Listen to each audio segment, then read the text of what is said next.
Hei Mas Bagong, kok geleng-geleng, kepo sendiri?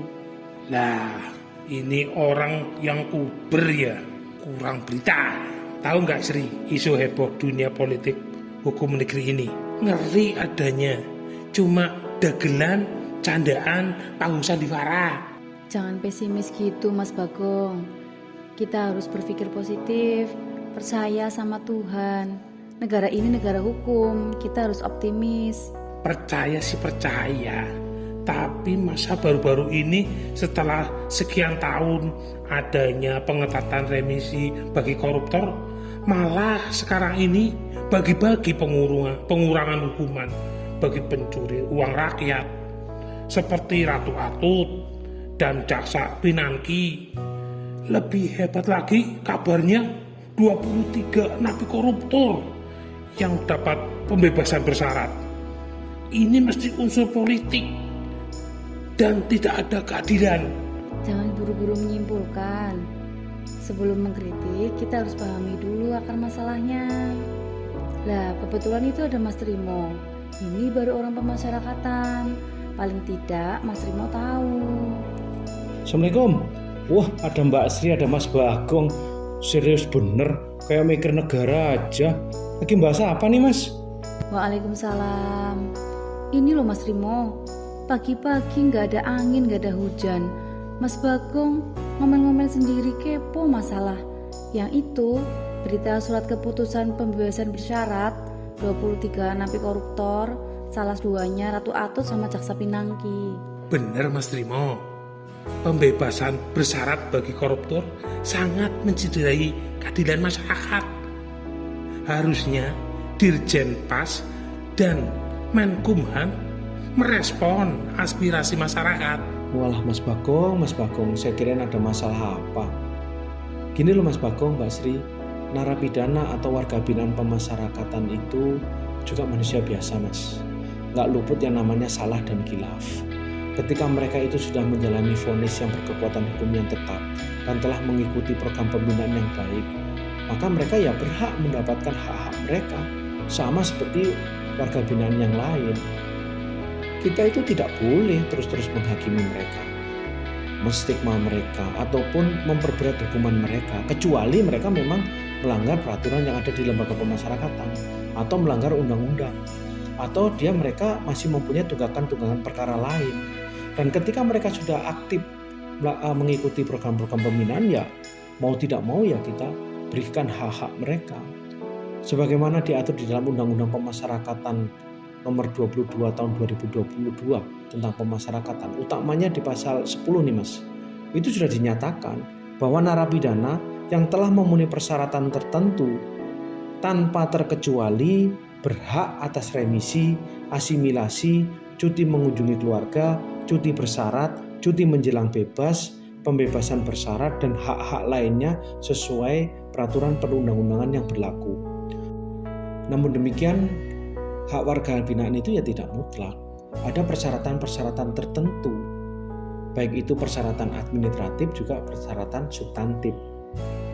Bagaimana perilaku dia sejak mulai dari penangkapan, penahanan, pembinaan, aktif nggak di dalam program-program pembinaan yang diberikan oleh lembaga pemasyarakatan.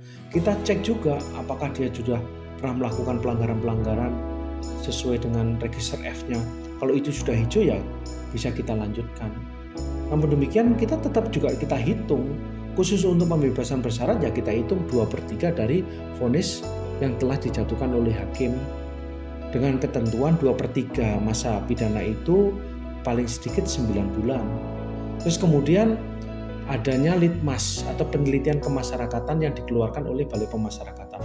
Itu sudah ada mulai dari identitas yang bersangkutan, bagaimana hubungan dengan masyarakat sekitar, pendapat dari korban maupun pendapat dari pemerintah setempat. Itu kita rangkum menjadi bahan pertimbangan ketika nantinya warga binaan yang mendapatkan integrasi pembebasan bersyarat ini memang benar-benar sudah siap untuk berintegrasi dengan masyarakat dan diterima oleh masyarakat. Terus kemudian ketika mereka sudah mendapatkan putusan pembebasan bersyarat juga tidak sebebas-bebasnya seperti bebas murni, mereka masih mempunyai kewajiban-kewajiban tertentu.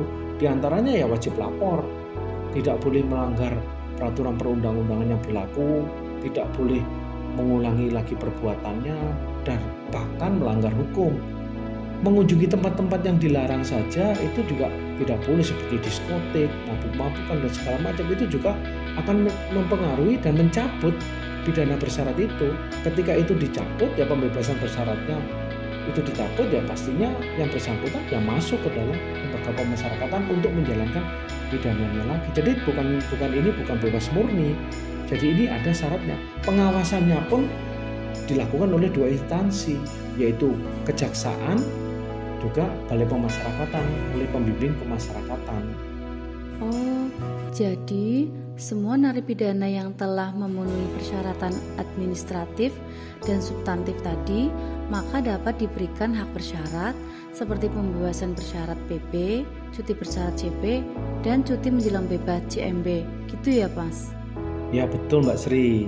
Jadi hak ini diberikan tanpa terkecuali, non-diskriminasi kepada semua narapidana yang telah memenuhi persyaratan-persyaratan administratif, juga persyaratan-persyaratan substantif, dan utamanya berkelakuan baik, dan memang sudah masanya, yaitu 2/3 dari masa hukuman yang divonis oleh hakim yang berkekuatan hukum yang tetap. Jadi memang ada aturannya ya Mas Trimo.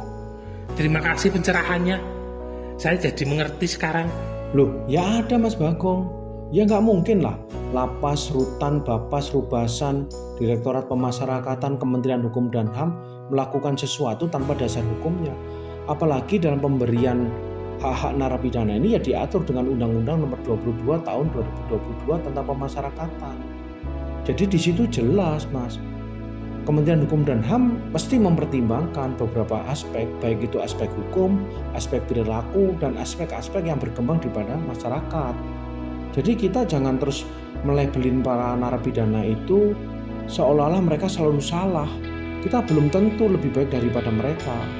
Jadi saya menghimbau kepada Mas Bagong, Mbak Sri, ya kita ini sebagai masyarakat ya harus bisa menerima mereka kembali. Mantan-mantan narapidana itu ya bagian daripada masyarakat. Dan kita harus mensukseskan program-program pemerintah. Sanggup? Siap, Lapana Mas Trimo.